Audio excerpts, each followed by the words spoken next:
Shibuya es el mejor arco de Jujutsu, y aun si solo vas al día con el anime o si ya estás con el manga y te viste la excelencia de Maki, la F enorme de Fushiguro y el regreso de Gojo, así como también su caída, solo puedes admirar el trabajo de Gege en una estación de tren y algunas calles cercanas al sitio, cosa que siempre voy a resaltar porque lejos de los grandes y majestuosos y pretenciosos escenarios que hemos visto siempre, el incidente de Shibuya es eso, solo un incidente. Algo que parecía ser un ataque del equipo Rocket en el que estos randoms iban a salir volando, pues por ser muy débiles, termina siendo una guerra total en la que nadie sabe qué va a pasar. Y es más, yo creo que todos al ver el cierre de este arco no sabíamos qué había pasado porque no es un cierre común. Ningún personaje lo anuncia o te prepara para el final, y esa forma tan arriesgada que genera esa incertidumbre es en gran parte lo que le da la magia a Shibuya, que comparado a 2, 3 o hasta 4 shonens más que yo haya visto, termina aplastándolos en puntos muy claves. Y es por eso que hoy veremos el incidente de Shibuya triunfa donde Naruto, One Piece y los demás fallan. Veamos, puedo empezar por decirles que no he visto absolutamente nada de Full Metal ni Hunter x Hunter. Claro que sé cosas de ambos, y una idea de alguna cosa tengo. Es imposible estar en 2024 y no hacerlo, pero no conozco ni media historia, así que no los voy a tomar en cuenta. Lo mismo pasa con Bleach, pero con los dos más grandes, la cosa es diferente. Y sí, Jujutsu con Shibuya supera a Marineford y a la Guerra Ninja, pero no solo pienso en esos dos arcos para hacer este video, porque muchas de las peores cosas de esas dos series y de otras más, aquí no están. Y aún mejor, Gege nos muestra distintos caminos para solucionar esos problemas, así que empecemos por lo más superficial.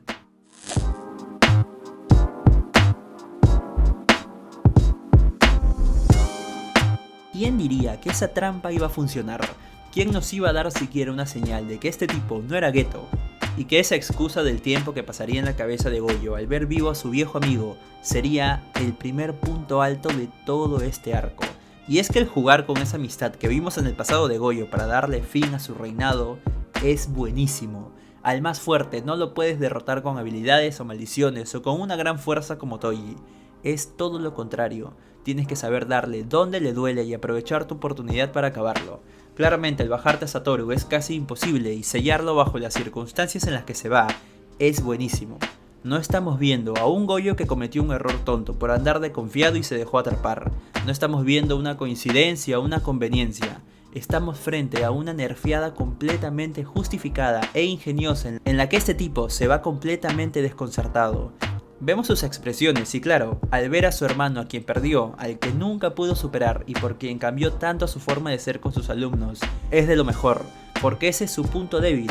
Aquí, sobre el papel, tenemos a Satoru a punto de volver a fallarles a todos, pero justamente por el camino que tuvo debido a esa pérdida, que en ese momento le estaba reventando la cabeza, ahora puede confiar en sus alumnos y amigos. Lamentablemente no todo sale bien, como ya sabemos, pero aquí el importante es Gojo, tanto en su presencia como en su ausencia. Porque en estas situaciones te das cuenta por qué Jujutsu era como era, por qué no vimos un inicio usual, por qué siempre tuvimos a Gojo por delante dejando pequeños momentos de falsa tensión con los demás personajes, por qué siempre presentaron maldiciones especiales que no eran tan fuertes.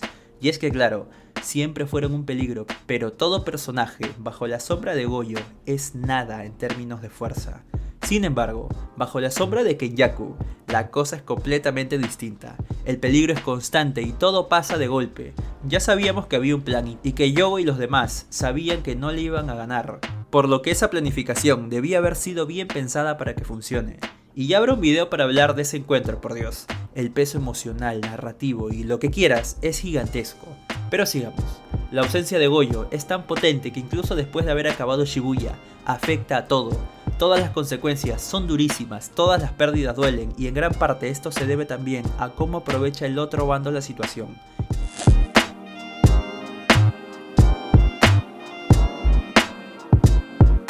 ¿Alguien imaginó que esta cosa traería tantos problemas?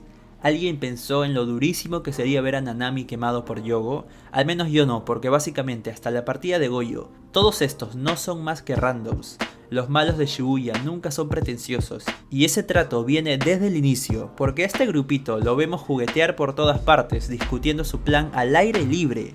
lo cual quita mucho peso a la trama y el golpe que genera ver lo que están consiguiendo y lo que provocaron con unas cuantas barreras es increíble. Piensen que solo son barreras, algo que nos enseñan al inicio. Y para alguien acostumbrado a otras series como yo, y seguramente tú también, creías que este personaje misterioso con un buen diseño iba a ser uno de los villanos principales, o capaz que aparecería alguien más para pelear antes de Kenjaku. Pero no. El Volcancito, el Cangrejo y el tío hipster de Lee hicieron un cagadón en todo este arco. Obviamente aquí no tomo en cuenta a Majito porque él ya no tenía nada que demostrar. Hasta antes de aquí, él ya se había posicionado como un personajazo, pero los otros no. Y debo decir que Yogo es el que más me sorprendió. Y a este también le voy a hacer un video. Verán, si Rika y Yuta fueron los primeros en adentrarnos en las maldiciones y mostrar lo retorcido que puede ser el origen de una de estas, Yogo nos enseña a no juzgar un libro por su portada y entender que una maldición carga con sus propios orígenes, sus pensamientos y prejuicios. Aquí vemos de la mano del volcán y los dos más fuertes cómo sus pensamientos y acciones nacían de un odio quizá mal enfocado o mal ejecutado por su parte, pues él decía detestar a los humanos y era muy impulsivo, como si su estabilidad mental dependiera si un niño le decía que era feo, dándole completamente la espalda a su naturaleza, la cual nos habla de la majestuosidad y un poder capaz de pasar por encima de cualquier ser humano en su camino. Sin embargo, Yogo era todo lo contrario en su cabeza. Obviamente a Nanami lo cocinó como si nada, pero siempre se vio cómo buscaba dar valor a su existencia y mostrar que era alguien, tanto frente a quien lo ninguneó y trató como una hormiga, como contra quien logró ver en él eso que el mismo Yogo tanto buscó, el reconocimiento. Buenísimo el puto volcán, hermano. Luego está el cangrejo, langosta o lo que sea, que como tal no tiene un trasfondo tan bueno, pero voy a resaltarlo como una maldición que quería seguir con sus amigos. Su forma de ser me parece que era muy tímida y simplemente quería ayudar, pero logró darnos ese regreso de Toji, en el que intentó tanquearse a Goku a puro taijutsu, pero no lo consiguió. Sin embargo, su pelea nunca, pero nunca fue aburrida. Aparte que su muerte trae también ese encuentro padre e hijo brutal. Y por otro lado está ese viejo que también tiene una pelea muy buena. Amplía también a la figura de Goyo desde su niñez y su historia es muy buena. Pero como dije, el punto aquí no es que ellos sean lo mejor del arco, sino que para ser lo que eran, llegan a resaltar mucho y sobre todo cumplen.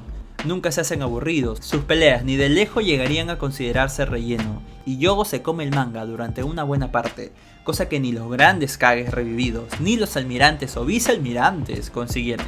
Excelente manejo de Gege, el pintarlos como cualquier cosa, quitando la carga de tener que cumplir con esa misma expectativa, no perder tiempo con ellos y soltarlos al campo a que cada uno demuestre lo que podía dar. 10 puntazos.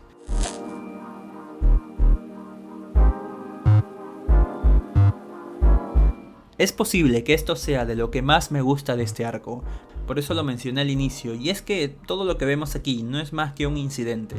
Desde el inicio siempre se manejó como tal y nunca estuvimos pero ni cerca de la gran guerra en Marineford, ni mucho menos la unión de las 4 naciones ninja, ni vinieron los 4 ángeles de no sé qué cosa y tampoco teníamos a All for One, por favor. Como ya les dije, teníamos a un grupito al que Goyo no se había comido nada más porque no quería. Hasta ese momento no sabíamos nada de Kenjaku, pero aún siendo este tipo Geto vivo por la razón que sea, este no tenía nada que hacer con Goyo, y si él en ese caso lo hubiese perdonado, no lo haría de nuevo. Por otro lado, eso que Shingeki hace tan pero tan bien, aquí lo vemos más de una vez, porque la crueldad con la que se nos van Nanami, las risas de Majito y lo sencillo que hace ver todo frente a Itadori es buenísimo. Muy aparte de lo triste que es quizá no poder escuchar unas palabras sinceras de adiós, porque ya sabemos lo que pasa cuando alguien lo hace. Lo mismo con Nobara y podría seguir hasta con Maki, que aún sin ver su arco, era de mis personajes favoritos. Y aquí la queman como si nada, como si fuese un soldadito de la marina, y así deben ser este tipo de arcos. No tener piedad con nadie y no darle privilegios a los personajes. Regresando con Nobara, hasta parece que Gege quiere verse por encima de Oda, porque nosotros no sabemos si está viva o muerta, pero es una baja importante. A lo mejor en batalla no sea de lo más interesante, pero a nivel emocional para los demás personajes, claro que no tenerla cerca es durísimo.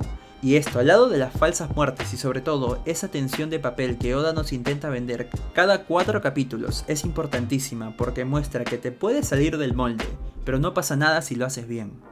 Cambiando un poco de frente, quiero hablar también del ritmo de lo que estamos viendo. En un capítulo a Nobara la van a gomear hasta que aparece Nanami y salva la situación, pero luego a este lo quema Yogo y hasta literalmente lo revientan. Luego vemos a Yogo encontrando su Sukuna, quien después de jugar con él termina reconociéndolo como una gran maldición, y entre todo eso, Nobara ya está en el suelo. No digo que esto sea lo más frenético e increíble ni nada por el estilo, tampoco voy a sobrevalorar este arco, pero es que en términos generales, todo está bien hecho. Nunca busca ser más de lo que es. Ninguna pelea está preestablecida más allá del encuentro de Goyo con el rostro de su amigo. Todos los personajes inician un viaje en el que se cruzan, pero las circunstancias los separan una y otra vez. Y en eso está la magia, porque es muy impredecible. Ni tú, ni yo, ni nadie esperaba ver a Toji, pero el tipo aparece y cuando entra en la pelea de la playa, todos, pero todos nos cagamos. Porque no sabíamos qué pasaría. Y mucho menos, ¿qué haría Gege con Megumi? Imagínate, el tipo no sabe que su papá es el que está peleando enfrente, e incluso lo pregunta, pero nadie sabe darle razón. Y de golpe Toji se lo lleva porque lo reconoce como el más fuerte y quiere acabar con su hijo. Es que buenísimo. Nos genera la expectativa y luego la supera exactamente como lo hizo con ese diálogo de Goyo antes de ser sellado, en el que le habla a Geto y su cuerpo reacciona. Puff.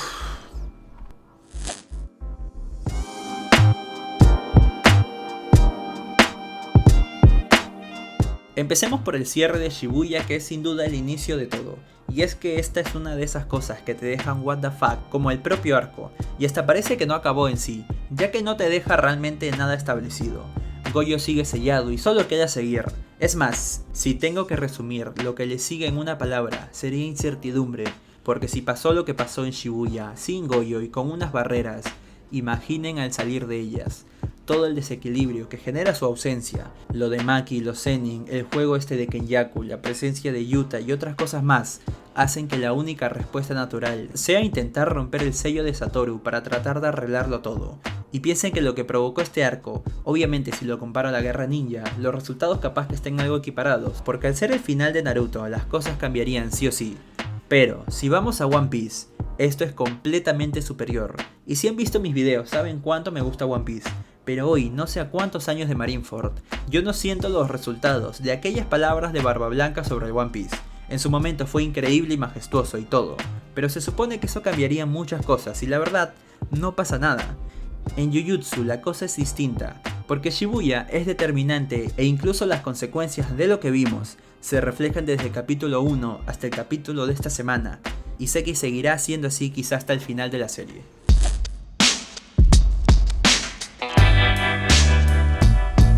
Jujutsu tiene el mejor arco de conflicto barra guerra que yo haya visto. Shibuya de lejos es un antes y después en su obra, sin embargo, tampoco es una obra maestra que revolucione el shonen ni nada parecido, que bueno, son cosas que básicamente vi por todas partes.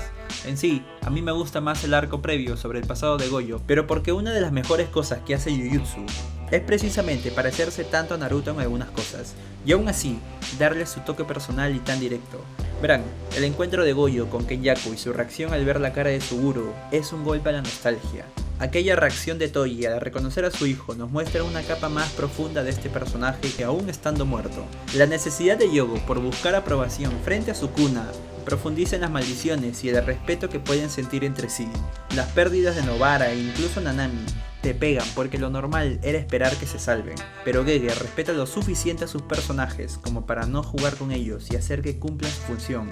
La caída de Mahito nos abre una puerta hacia esa incertidumbre en la que dependemos de lo que Kenyaku decida, y la vuelta de Sukuna se convertiría en una bomba de tiempo.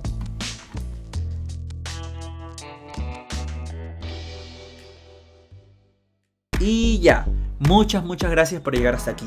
Dale like, échame la sub y esas cosas. Nos vemos a la próxima. Chau chau.